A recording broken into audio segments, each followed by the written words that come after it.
Welcome guys. सो अब तक हमने थोड़ा सा बिजनेस के बारे में जाना, अब थोड़ा सा लॉ इन्फोर्समेंट के बारे में जानते हैं।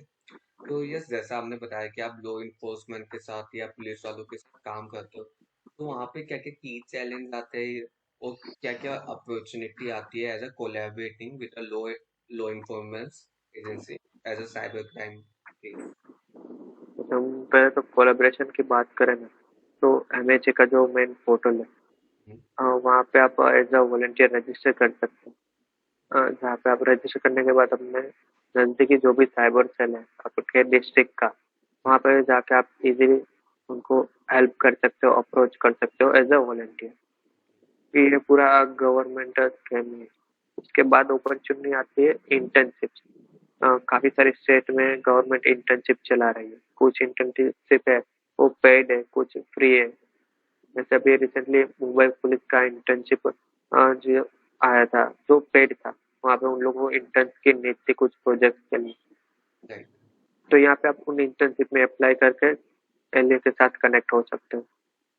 दूसरा है, आप जब भी जाओ तो वहाँ पे जो क्राइम हो रहे हैं उनको एनालाइज करो, फिर उनको अप्रोच करो फॉर द ट्रेनिंग कि हम आपको इस क्राइम के रिगार्डिंग किस तरह से सोल्व किया जाए, उनके रिगार्डिंग हम आपको ट्रेनिंग प्रोवाइड कर सकते हैं।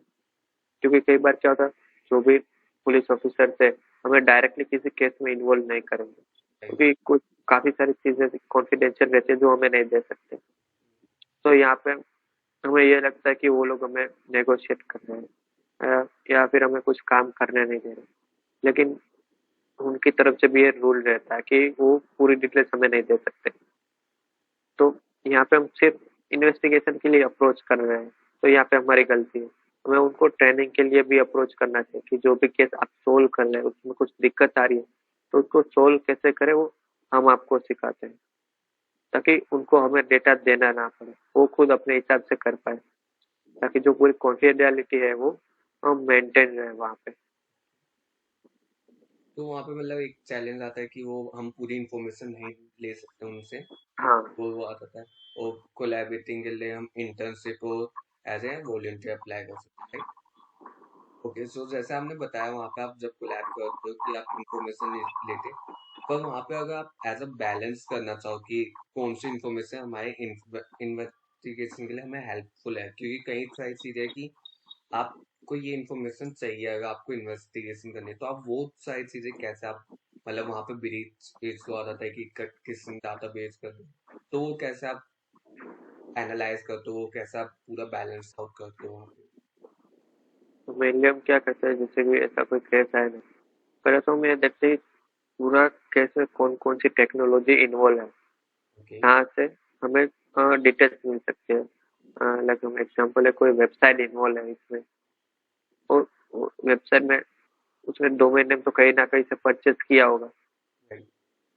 तो हम क्या सजेस्ट करते हैं कि जो वेबसाइट है उसका जो डोमेन प्रोवाइडर है, आप उनको सीआरपीसी नोटिस भेजो। वहां से आपको डिटेल्स मिल जाएगी, उनका आईपी और वो सब कहाँ से रजिस्टर किया, कुछ ना कुछ मोबाइल नंबर ईमेल आईडी मिल जाए। फिर वहां से सीडीआर आईपीडीआर ये सब निकाल के आप पूरा इन्वेस्टिगेट कर सकते हैं। और इसमें काफी सारी कॉन्फिडेंशियल चीज भी आती है जो हम नहीं बता सकते। ओके, सो लाइक आपने अभी सीपीआर का नाम लिया कि आप एज अ कंपनी को भेजते हो, तो वो सीपीआर जो है मतलब basically what is CPR and like वो कोई भी भेज सकते हैं या उनके लिए लो इन। सिर्फ गवर्नमेंट ऑफिसर से भेज सकते हैं। तो ये इसमें सीआरपीसी का नोटिस है जो गवर्नमेंट सीआरपीसी पैनल कोड के अंदर आता है। इसमें क्या होता है, जब भी गवर्नमेंट सेक्टर से कोई प्राइवेट सेक्टर को कोई भी नोटिस सेंड करे कोई भी डेटा के लिए, तो उन प्राइवेट सेक्टर को गवर्नमेंट को सारा डेटा देना रहता है। तो लाइक ये हर एक कंपनी पे एप्लीकेबल है, जो मतलब बेसिकली ये I guess country to country wise है, क्योंकि कई कंट्री नहीं देती डेटा। लाइक ये सीआरपी जो है वो इंडिया के लिए है या आउट ऑफ वो भी है कंट्री। इंडिया के लिए, इंडिया के रिगार्डिंग जो भी डेटा अगर आउटसाइड ऑफ द इंडिया है ना, तो वो भी हम ले सकते हैं सीआरपीसी से। ओके, अगर बाय चांस वहाँ पे कंपनी नहीं देगी तो वहाँ पे वो फॉर्म में वहाँ पे लीगल एक्शन ले सकते हाँ, हैं। पहले ओके। नहीं ले सकते, लेकिन हम जब से डेटा प्रोटेक्शन बिल आया है तब तब से ले सकते, क्योंकि उसमें मेंशन है कि अगर इंडिया के बाहर के कोई भी कंपनी है उनको इंडिया में अपना प्रोडक्ट या कुछ भी रन करना हो तो उसका डेटा सर्वर इंडिया में होना चाहिए। राइट। अगर उनका डेटा सर्वर इंडिया में ही आ गया तो बेसिकली उनको इंडिया के सारे रूल्स रेगुलेशन इम्प्लीमेंट हो जाएंगे उन पे।